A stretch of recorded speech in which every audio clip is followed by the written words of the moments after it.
એમએસયુઆઈના પૂર્વ વીસી વિજયકુમાર શ્રીવાસ્તવને નિમણૂક સમયે તેમની લાયકાત અંગે પ્રશ્નો ઉઠ્યા હતા, જેના કારણે વિવાદ સર્જાયો હતો. આ વિવાદો વચ્ચે વિજયકુમાર શ્રીવાસ્તવે રાજીનામું આપ્યું હતું.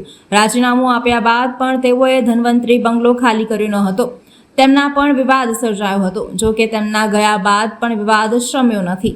હવે તેમની સામે તેમના કાર્યકાળ દરમિયાન થયેલા કેટલાક બાબતોને લઈને કોંગ્રેસ પ્રવક્તા કપિલ જોશી અને વડોદરા શહેર પ્રમુખ ઋત્વિજ જોશી દ્વારા પત્રકાર પરિષદ યોજાઈ હતી.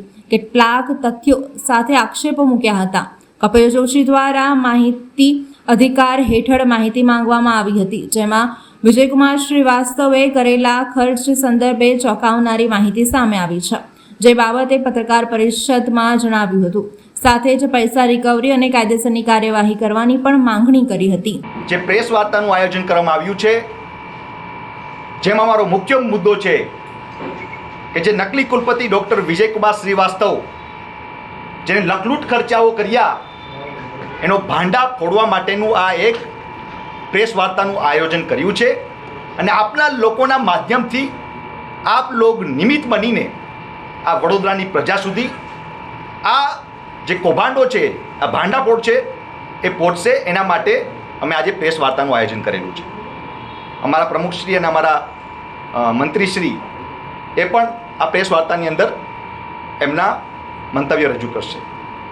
તારીખ 23 જાન્યુઆરી 2025ના રોજ વિજયકુમાર શ્રીવાસ્તવ જે નકલી કુલપતિ શ્રી તરીકે આ ભાજપની ભ્રષ્ટ સરકાર દ્વારા જે નિમણૂક કરવામાં આવી હતી તેના વિરુદ્ધમાં મેં એક આરટીઆઈ કરેલી. 30 દિવસમાં આરટીઆઈનો જવાબ આપવો જોઈએ કાયદાની જોગવાઈ પ્રમાણે, પણ 30 દિવસમાં જવાબ ન મળતા મેં કાયદાકીય અપીલ કરેલી. અપીલ બાદ મને યુનિવર્સિટી દ્વારા 6 માર્ચના રોજ એ આરટીઆઈનો જવાબ દેવામાં આવ્યો. આ આરટીઆઈનો જવાબની અંદર જે ખર્ચના આંકડાઓ જોતા મને એક ગુજરાતી પંક્તિ યાદ આવે છે કે કોના બાપની દિવાળી, કોના બાપની દિવાળી. કારણ કે દલ્લા તરવાડી માફક જે ડૉક્ટર વિજયકુમાર શ્રીવાસ્તવે પોતાની લાયકાત છુપાવી અને સરકારશ્રીની મદદથી આજે આંતરરાષ્ટ્રીય ખ્યાતિ પ્રાપ્ત મહારાજા સયાજી યુનિવર્સિટીમાં આ કુલપતિએ વૈભવી વિલાસનો દાટ વાળી દીધો. આજે ગુજરાતની અંદર આપણે જોઈએ છે કે નકલી સરકારી કચેરીઓ, નકલી અધિકારીઓ, નકલી કોર્ટો, એનો જે સિલસિલો ચાલી રહ્યો છે એમાં એક વધારાનું છોગું ઉમેરાયું, એ છે નકલી કુલપતિ. આજે આખા ગુજરાતની અંદર નકલી કુલપતિઓનો રાફડો ફાટી ચૂક્યો છે.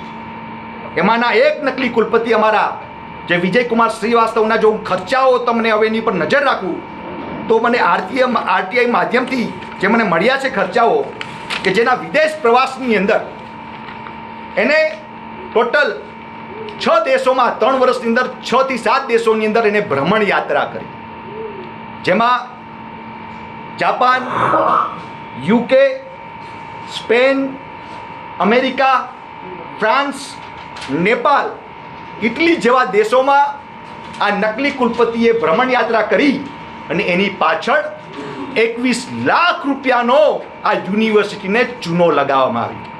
કેટલા? 21 લાખ રૂપિયાનો ચૂનો. જેમ આપણા ભારતીય જનતા પાર્ટીના જે ઘણા બધા અધિકારીઓ જે રાજાની જેમ ભ્રમણ યાત્રાઓ કરે છે, એટલે આપણે કહીએ છીએ યથા રાજા તથા પ્રજા.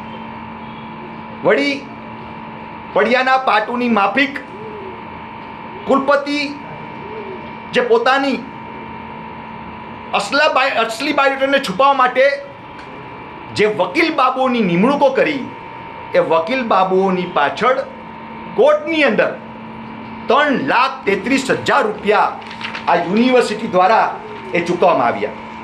3,33,850 રૂપિયા.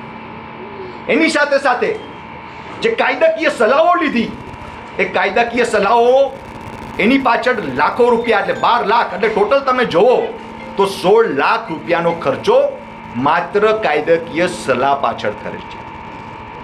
શરમ આવે છે મને આ ભાજપની સરકાર ઉપર, શરમ આવે છે મને આ નકલી કુલપતિઓ ઉપર કે જ્યારે આ કાળઝાળ ગરમીની અંદર યુનિવર્સિટીની અંદર વિદ્યાર્થીઓ માટે પીવાના પાણી નથી હોતા, વોટર કુલર નથી હોતા, લાઇબ્રેરીઓની અંદર એસીઓ નથી ચાલતા, ક્લાસોની અંદર પંખાઓ નથી ચાલતા, ત્યારે આવા મોંઘાદાટ વિદેશી પ્રવાસો કરે છે આવા નકલી કુલપતિઓ, કાનૂની કાયદા સલાહ પાછળ એટલા લાખો રૂપિયા વાપરે છે.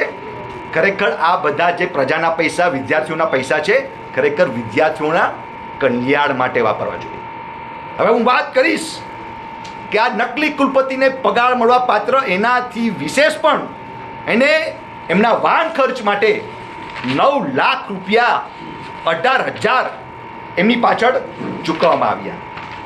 વાહન ખર્ચમાં તમે જોઈ શકો છો, મેન્ટેનન્સ ઓફ વ્હીકલ 9,18,000 રૂપિયા. એની સાથે સાથે મેડિકલ ખર્ચ 1,60,000 રૂપિયા. એના પછી રાજાનો ઠાઠ ભોગવતા નકલી કુલપતિના બંગલે સેવા કરવા માટે જે કર્મચારીઓ છે એ કર્મચારીઓને કેટલો પગાર ચૂકવ્યો? તો કે 17,24,000 રૂપિયા ચૂકવવામાં આવ્યા.